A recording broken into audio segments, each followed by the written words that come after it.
이렇게 9등급으로 상대평가로 촘촘히 나누는 나라는요, OECD 국가 중에 우리나라밖에 없습니다. 그렇군요. 네네네. 네. 그래서 이 부분에서 바뀌어야 되지 않을까라는 생각들이 교육 전문가들 사이에서 예전부터 있었고, 네. 그 시발점이 이제 고교학점제와 맞물린 거죠. 네. 그래서 내신이 9등급 촘촘하게 나눴던 부분을 5등급제로 바뀌고요. 네. 그리고 상대평가만 있는 것이 아니라 절대평가를 병기해서 보완하는 차원으로 있기 때문에 이 부분에서 많은 변화가 있을 것 같아요. 그렇죠. 예를 들면 고교 선택부터 좀 달라질 가능성이 있겠죠. 네.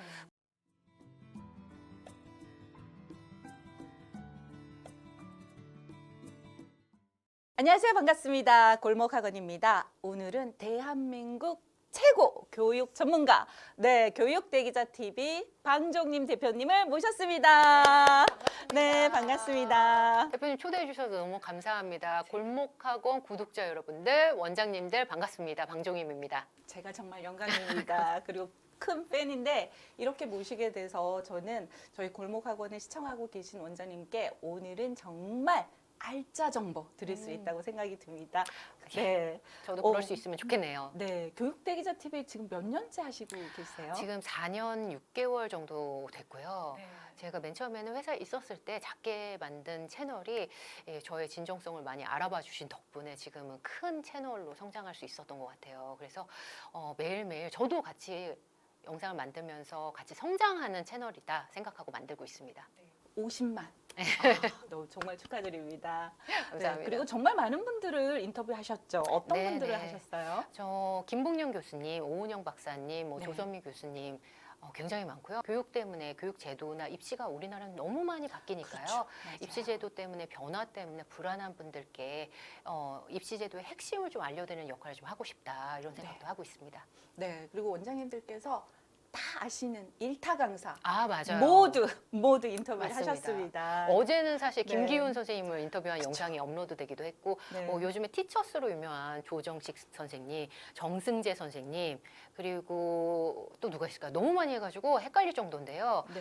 웬만한 분들은 다 만났던 것 같아요. 그렇죠. 예. 먼저 이번에 대표님이 쓰신 네, 25년 대한민국 교육 키워드 네. 원장님이시라면 꼭 알아야 될 책 첫 번째 순서라고 생각이 돼요. 맞습니다. 그래서 나비 프로젝트 원장님하고도 이 책을 지금 필독서로 읽고 있거든요. 그러시다면서요. 너무 네. 감사합니다. 제가 사실 수년간 이제 꽤 됐죠. 교육 전문 기자로 활동을 하면서 제가 지금은 이제 크리에이터, 교육대기자 TV의 운영자이자 진행자로서 많은 분들이 기억을 해주시지만 사실은 저는 교육 현장을 누구보다 많이 간 사람이거든요. 그래서 교육 정책에 대해서 나올 때마다 교육청을 가기도 하고 교육부를 가기도 하고 아니면 전국에 있는 학교들을 다 직접 가면서 그때 만났던 그 인사이트들 그리고 교육 정보를 가장 많이 체감한 사람으로서 이 부분에서 많은 분들이 교육의 핵심, 흐름, 앞으로의 흐름 이런 부분에서 놓치는 부분들이 많아서 이걸 좀 알려드리고 싶다 이런 생각을 많이 했고요. 흐름을 알아야지 흐름이 잡힌 다음에 이 파편화되는 정보를 봐야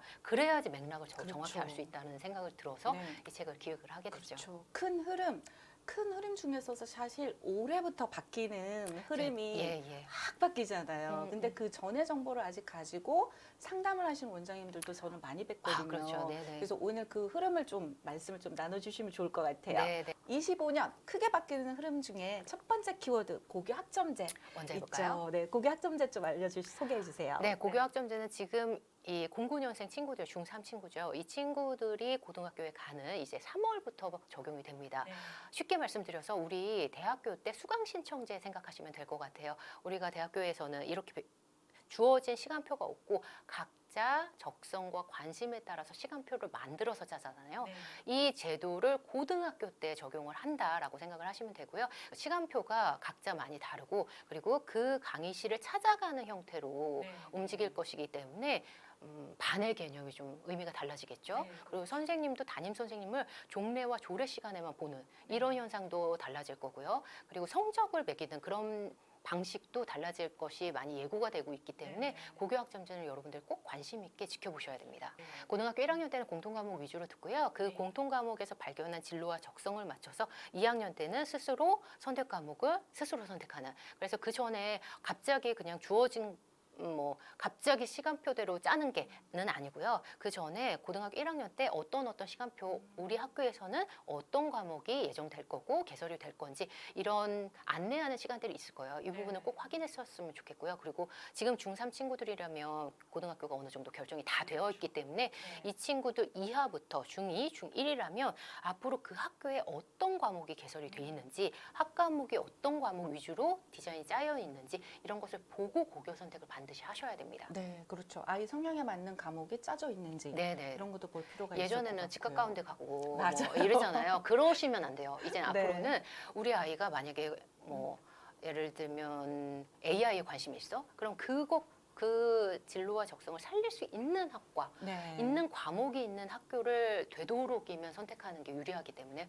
이런 네. 부분에서도 지금 있는 시스템하고는 많이 달라질 것 같아요. 그렇죠. 그리고 지금 중학교에서 이미 아이들 진로라든가 성향을 미리 파악하지 않으면 굉장히 큰 혼란스러운 네네. 그냥 성적을 쫓아서 결국은 원하는 과목을 할 수밖에 없는데 보시는 원장님들께서 상담을 하실 때 중학교 때부터 성향 파악, 그다음에 내가 좋아하는 취미생활 같은 거도 한번 해주시면 좋을 것 같아요. 네, 그리고 부모님들도 가장 어려운 부분이 제가 만나보면요. 진로와 적성을 어떻게 이끌어줘야 될지 맞아요. 모르겠다. 네. 그럴 때 원장님들이 아이를 면밀하게 객관적인 눈으로 살펴보시다가 이런 장점이 있고 이런 단점이 있는 것 같고 만약에 진로에 대해서 이런 부분을 좀 더 살려주셨으면 좋겠어요. 라고 이 한마디 해주시는 게 굉장히 부모님들한테 큰 힘이 되실 거거든요. 네, 그래서 면밀하게 관찰하신 이런 부분도 필요하실 것 같고요. 네네. 첫 번째 키워드 고교 학점제였고요. 두 번째 28학년도 대입 완전히 개편됩니다. 네, 이거는 네. 사실 고교 학점제에 따라서 변화가 연동돼서 바뀐다라고 생각하시면 되는데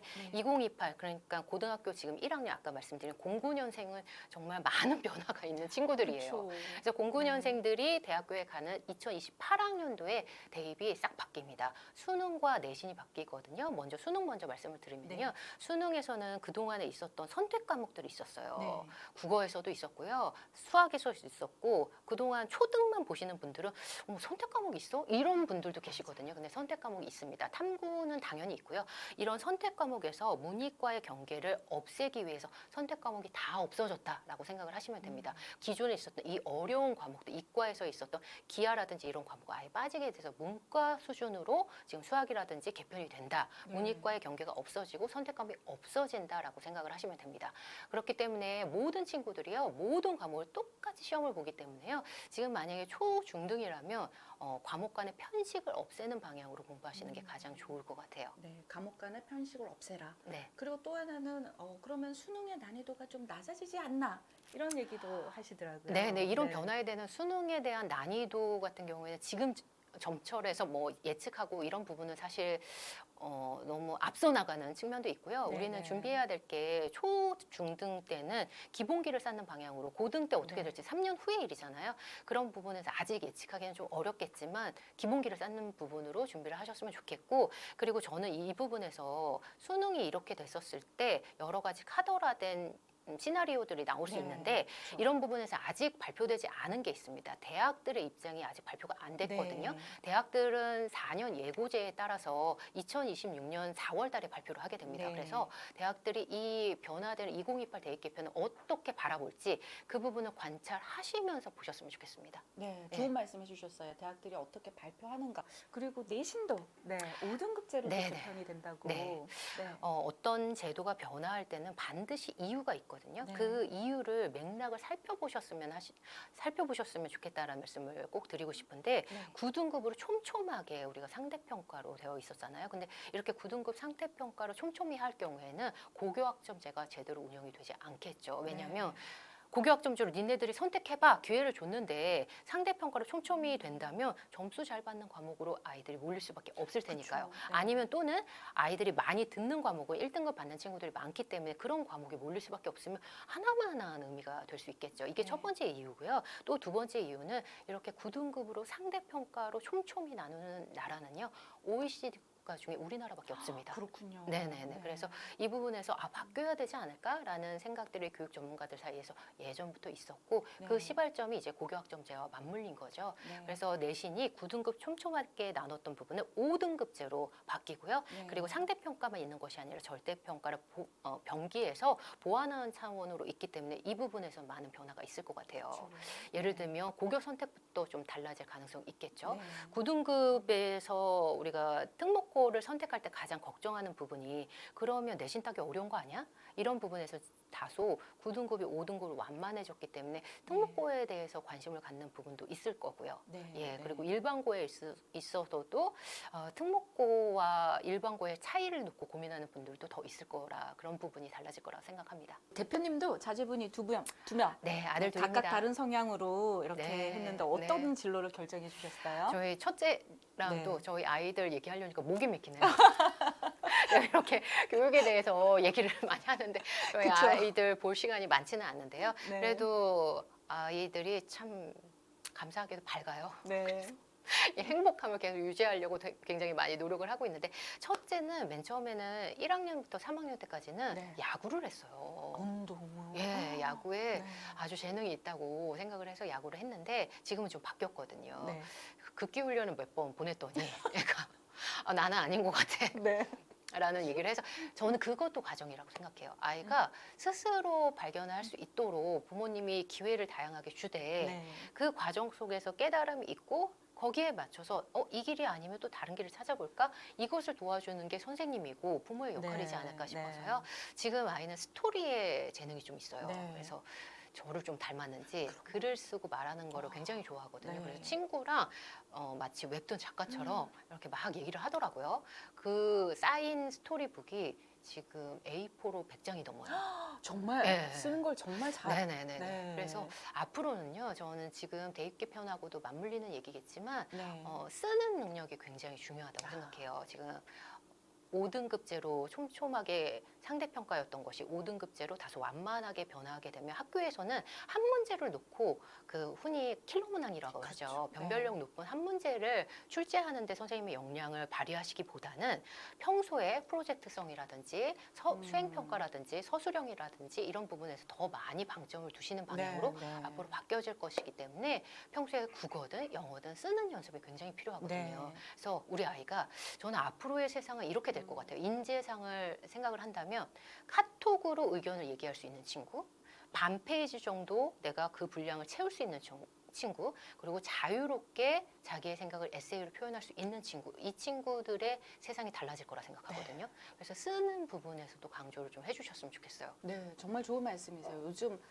아이들이 자라가는 방향이라는 게 있는데 그 방향에 가장 잘 맞는 게 쓰기다. 맞습니다. 네, 그래서 그만큼 네. 강조되는 시기가 되는 것 같고요. 그 반대로 또 필요한 부분이 지금 세 번째 키워드 디지털 문해력. 네. 또 이 부분도 또 필요하다고 저는 여기에서 또 책에서 봤었거든요. 디지털 네. 문해력이란 표현을. 디지털 문해력에 네, 대해서 네. 앞으로 4차 산업혁명 시대에는 정말 필요한데